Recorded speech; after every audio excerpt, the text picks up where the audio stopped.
Hey there, welcome to episode 2025-04-2401. No, it's April 24th, 2025. The time is 5:27 p.m. Recording another episode of Coffee Solo. Coffee Solo.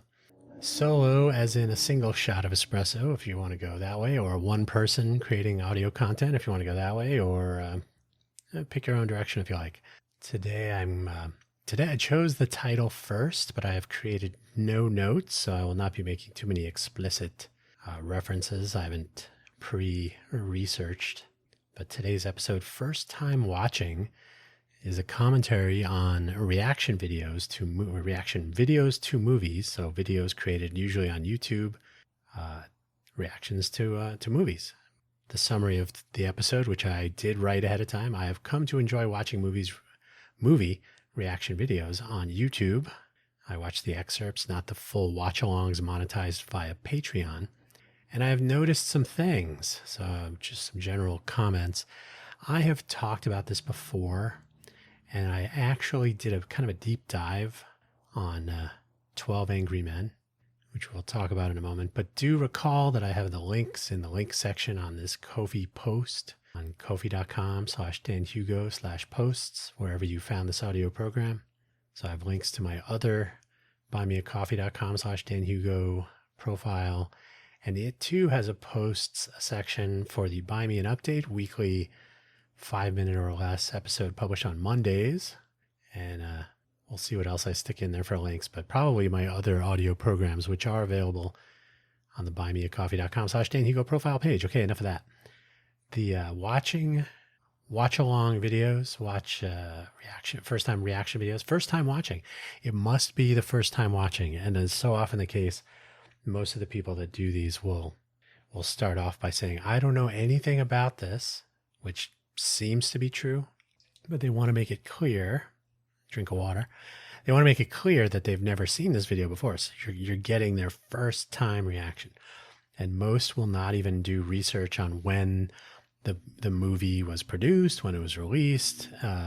If some of them look at the cover art, they might, or the signage, the posters and whatnot, they'll say things like, I know Mel Gibson is in it, or I know Kurt Russell's in it, or I know it was in the 50s. I know it's a black and white movie, so it must be really old. So they'll make some sort of cursory comment based on not really being completely familiar. And then often they will take suggestions probably from their Patreon audience. So they'll get the suggestion list. I know Whimsery is kind of an interesting character in all of this. She will do, she's checked the IMDb top 200, I think it's top 250 movies of all time based on end user star ratings, I think. And so she came upon 12 Angry Men that way. Other people, it is suggested to them. Other people are a little bit more into film, so they do more cinematic critiques. Other people just watch movies, and they're taking it from more of a civilian perspective. There are a couple, for example, is it Kobe Coleman? No, what's her name? She says her full name so you can follow her on Instagram. She appears to have been in the movie business in some way. What is her last name? I don't remember. And then the Media Knights, they appear to be involved in film production. There are a few people like that that are familiar with the industry, so to speak. And Kobe Video Reactions. What is her name? I mean, her channel is called, she's done Popcorn Roulette, Criminal Content. So those are YouTube channels where other people also create reaction videos. And then she has her own, and it's, see, I'm not prepared for this at all. It's called The Kobe Show, and Kobe Connell, Connell. She's on TikTok. She's on Instagram, the usuals. I find her insights to be among the most interesting just because she is sort of unexpectedly insightful about older movies.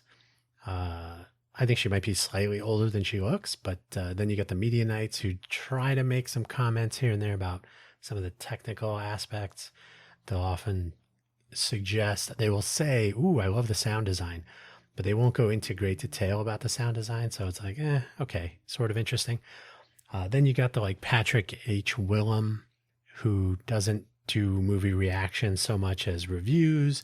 He is a movie production type person. So he's not really included in this first time watching grouping, but it would be interesting to have many more technical insights from people watching a movie for the first time. I think that would be really valuable. But yeah, Whimsery, like I said, she's a little more civilian, but she does take the time to rewatch the movie again, and then she'll edit together her first time reaction and then comment on it from the first and second and possibly third time watching it. So those are sort of insightful because she does take the time to do that. I'm fascinated by, let's just say, younger people watching older movies, which I think is interesting because when you think about it, the the people in the movie business might be creating movies for a particular demographic, a demo, and they may be saying, why are kids, quote unquote kids, 18 to 24 or whatever the grouping is. I'm sure there's a 13 to 18 or something like that. Why are we not getting the viewership, or why are we not getting the box office? I think it's because most movies today that are aimed at younger people are junk. Like, they're bad. I haven't been in a movie theater in a while. Some of them are eye candy. There's a lot of fast motion, your Mission Impossible series. There's some, they call them memberberry movies. Remember that? So Top Gun Maverick, while a very good movie, in my opinion, it was entertaining and well produced and heartful. It was a throwback to the first Top Gun movie, which was when I was in high school a long time ago. And so you get a smattering of non-cinema. Martin Scorsese said cinema is dead. Like, they're not really great movies. They're great productions. A lot of special effects, a lot of music, a lot of thunderous, taking advantage of your THX or Dolby or whatever the latest in sound design is for physical theaters. You're trying to address home theater viewers. Was it Christopher Nolan, or probably all of the really good movie makers will say cell phones are an abomination. You're not supposed to be watching my movie on your phone. It should be an immersive experience. So there are some people producing this content that may be feeling like, why bother? I don't know. But the thing I'm noticing is that movie reaction videos produced by people of all ages, some in the business, some not, they're spending time on older movies. They're not really doing hey, I'm going to react to the movie that came out 2 months ago. They're reacting to a movie that came out 20 years ago. And why is that? Because those are interesting movies. Because they are not rehashed movies. Now you'll see, okay, for example, I think Kobe, I literally was just watching, because I think I've already seen it. I think this was not a premiere. It was premiering today, so April 24th. But I want to say that this actually came out, or she redid it or something. So Close Encounters of the Third Kind, right? A classic movie, one of Steven Spielberg's finer works, definitely well known. I think she did Jaws also. So you find people doing these movies where, and she also reviewed or watched, what was the movie with Samuel L. Jackson, shark movie where they're trying to cure Alzheimer's, I think it was.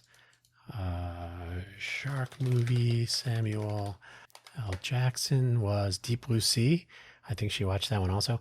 So she was comparing that with Jaws. So those are interesting, but I find it fascinating that some of the really interesting and encouraging reaction videos are based on these older movies. I watched Media Nights do a reaction video around The Accountant, which is the Ben Affleck movie from 10 years ago, 2016, I think it was. And they're making The Accountant 2, so that will probably be a disappointment, but we'll see. Fingers crossed. I thought The Accountant movie was pretty impressive. I really enjoyed it. I was really impressed. I was going to try to get a different word out of that, but I was really impressed by it. I thought Ben Affleck did a fine job acting in the role. I cannot speak to the accuracy of his representation of his particular collection of specific personality issues. I don't know. They weren't bad.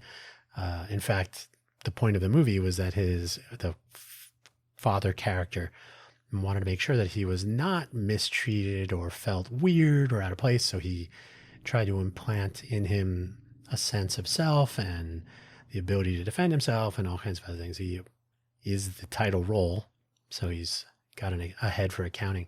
But I just thought the entire movie, I'm not even going to spoil any of it, but other than the fact that Ben Affleck is the accountant, but really, really interesting movie. And their reaction to it was also interesting. So they chose a movie from 20 years ago to review, to react to. Was it 2000? No, not 20 years ago, 10 years ago.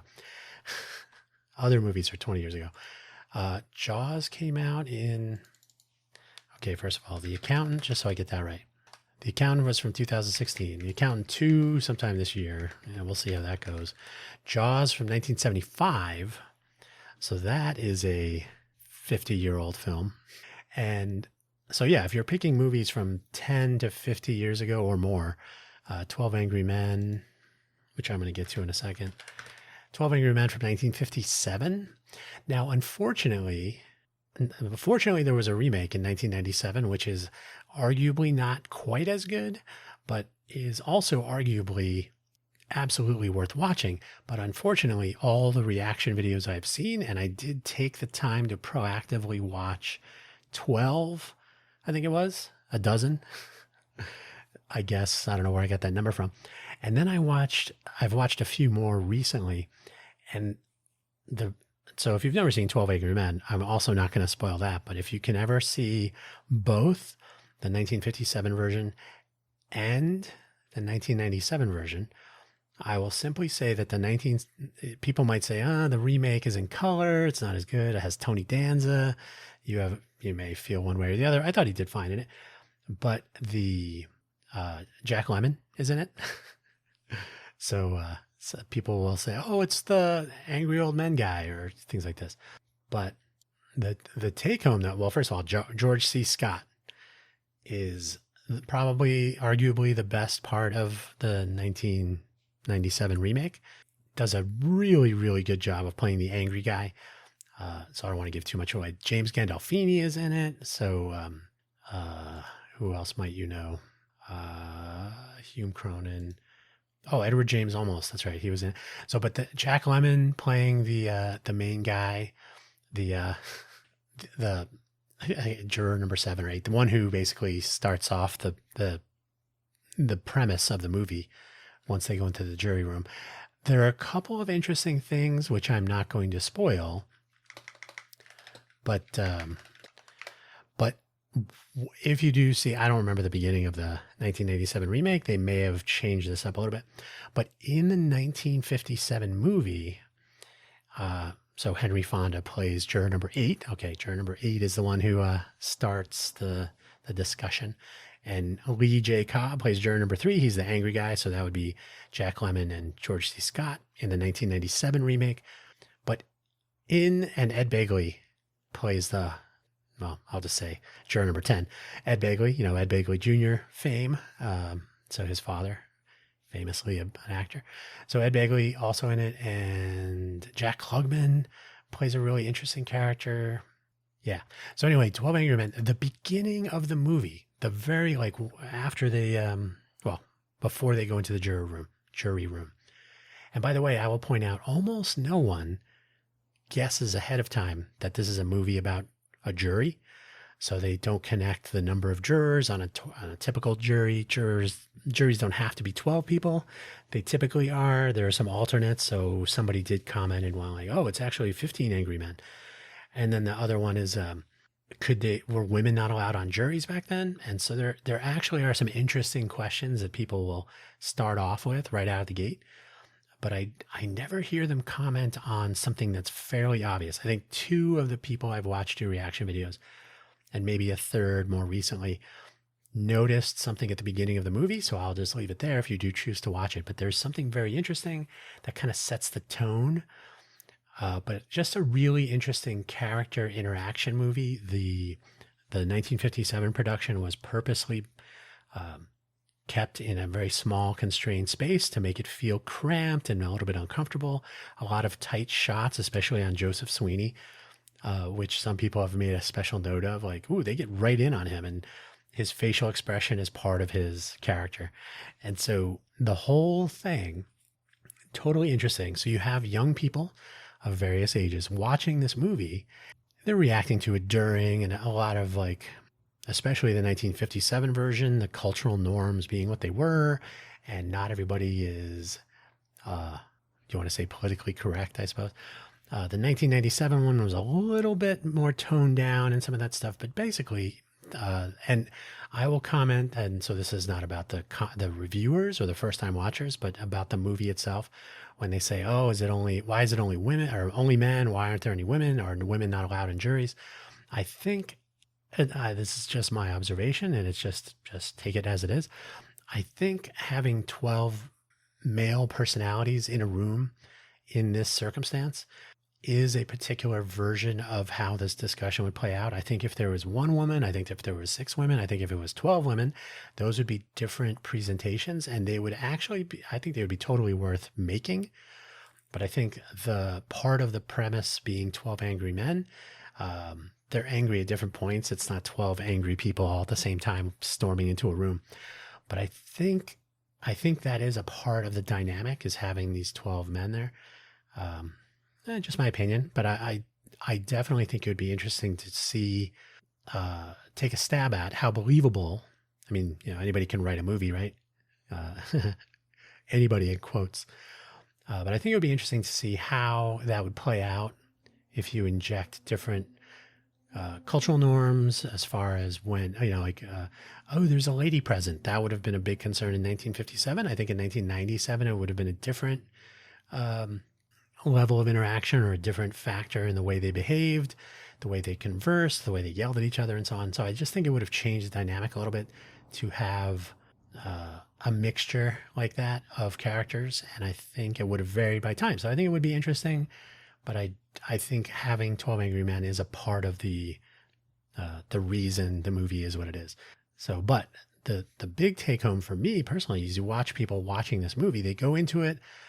Sometimes there'll be an early reaction, like, oh, it's black and white, or, oh, it's, boy, this is an old movie. Oh, look at how they're dressed. Oh, there's some observations made up front. Universally, I have not encountered, and what I've watched 20, maybe 15, 20 people, different movie review / reaction personalities on YouTube have watched this movie. And the universal reaction is that, oh, this is like one of my favorite movies ever. Or, wow, that really, the way that played out was really interesting and really, some hope for humanity, perhaps, although from 1957. But everybody was impressed by the way it was played out and the way the characters interacted. So I think it's encouraging to see that people do respond to. Now, this is not a blockbuster Hollywood movie of today. It is it was a play. It was adapted to make a movie. There was actually one teleplay for television viewing that you can find on YouTube somewhere, but it was a play and adapted to cinema.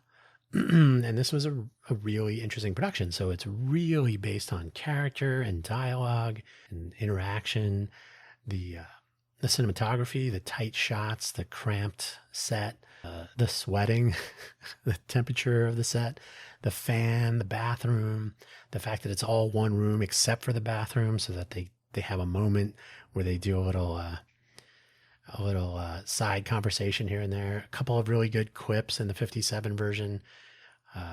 And I only watched the televised version once, I think I watched it all the way through. It lacks some of the snap. So the 57 version has some really good actors, and they really play off each other well. I don't know how many takes it took to come out with the final, and it probably edited it a bit to make it tighter, but end of the day, the 57 edition of 12 Angry Men, totally, absolutely worth watching. However, the 1997 version upgraded in color, in the cinematography a little bit. The characters are obviously played differently by different actors, but some amazing acting from George C. Scott and from Jack Lemmon.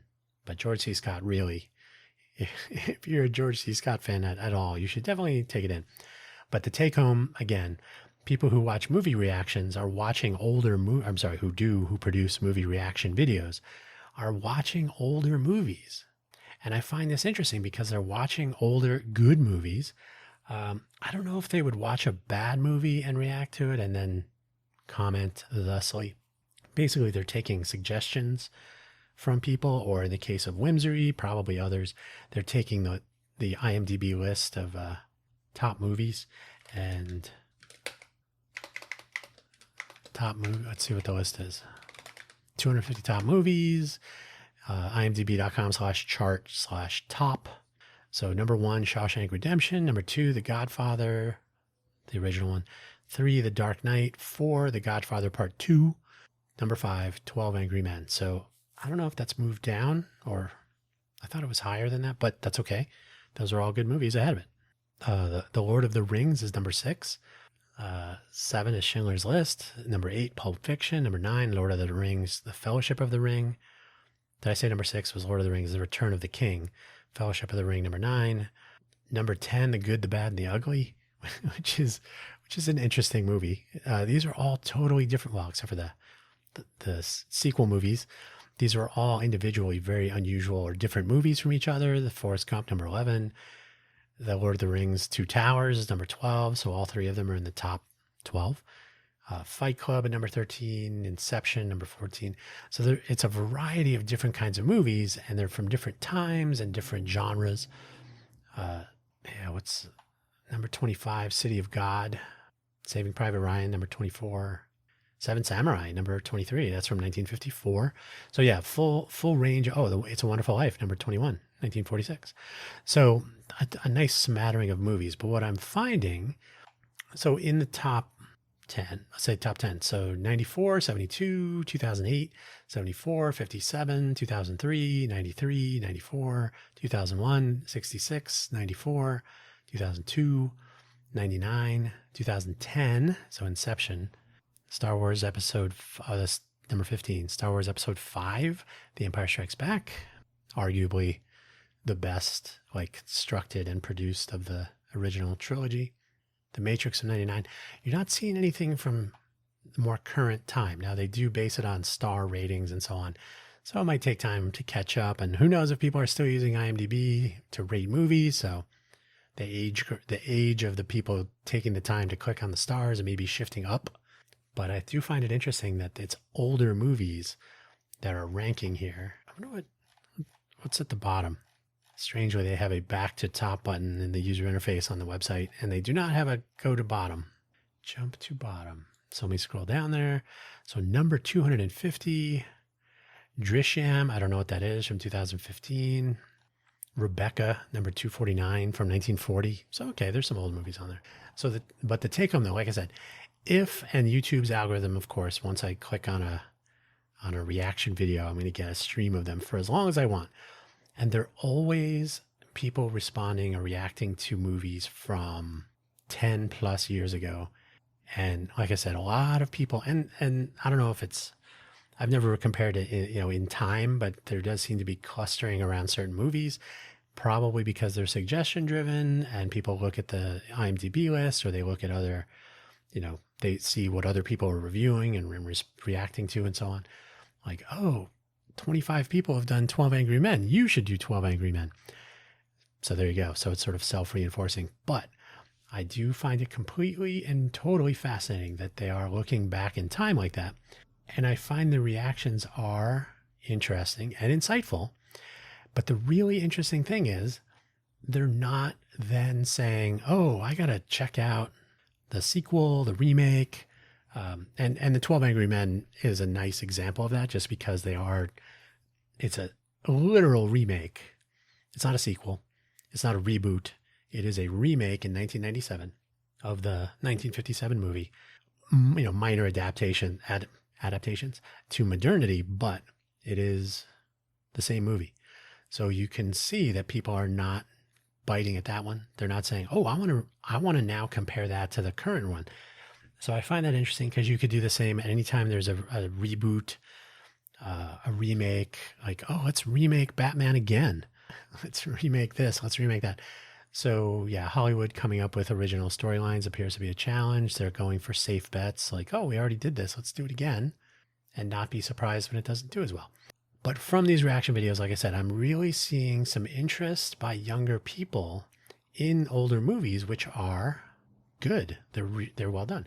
I've seen reactions to The Thing, and people who don't necessarily like that style of movie are still impressed.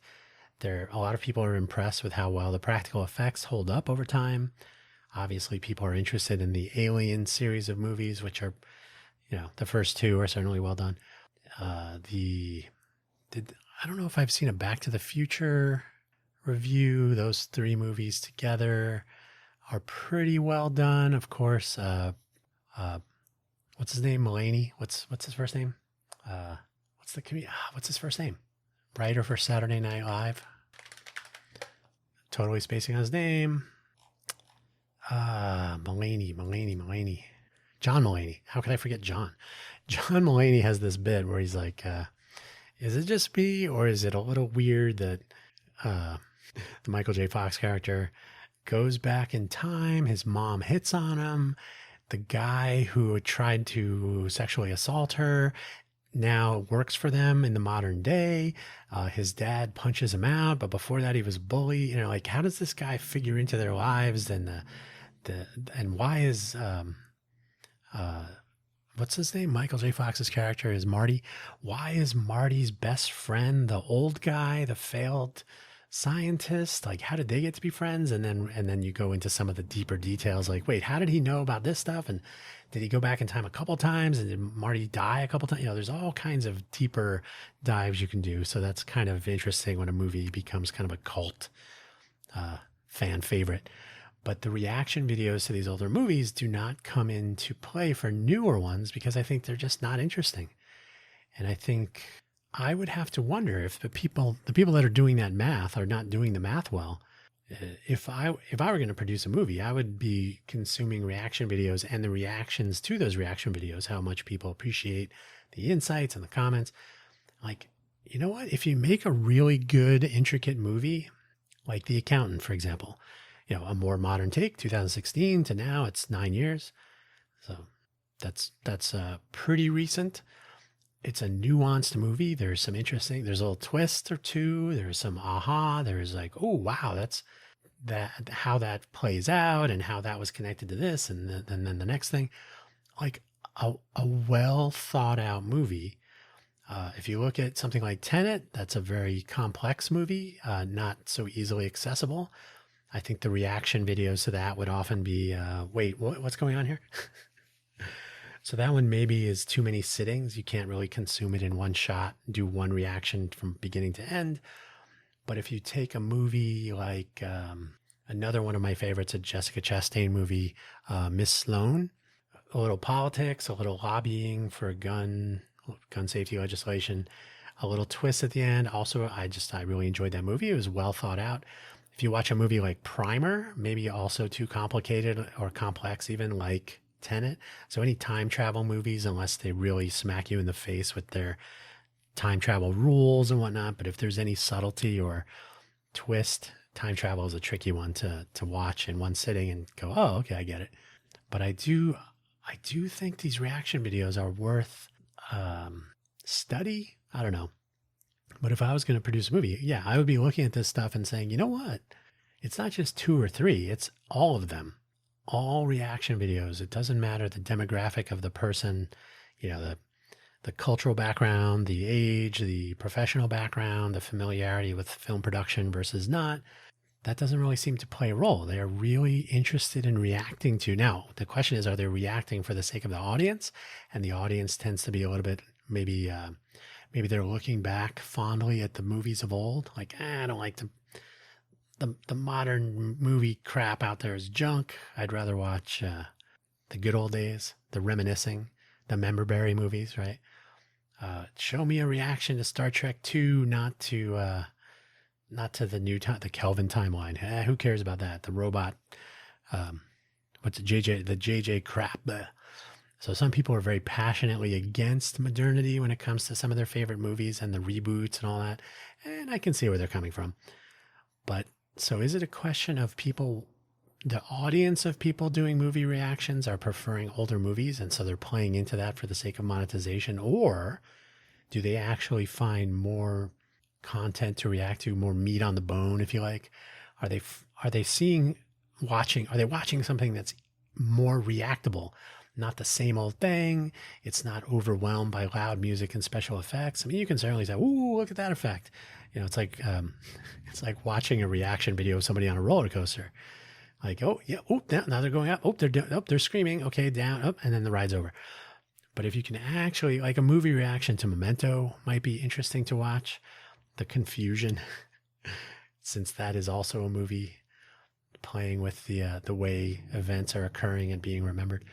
No spoilers, but yeah, I am fascinated by this. I find myself watching reaction videos in maybe to get away from the total chaos of the modern day on the political, geopolitical, economic, and humanity stages.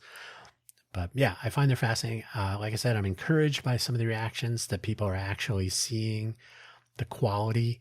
They are noticing the production value slash intellectual content of some older movies that are not clearly about the whiz bang. They're actually contentful.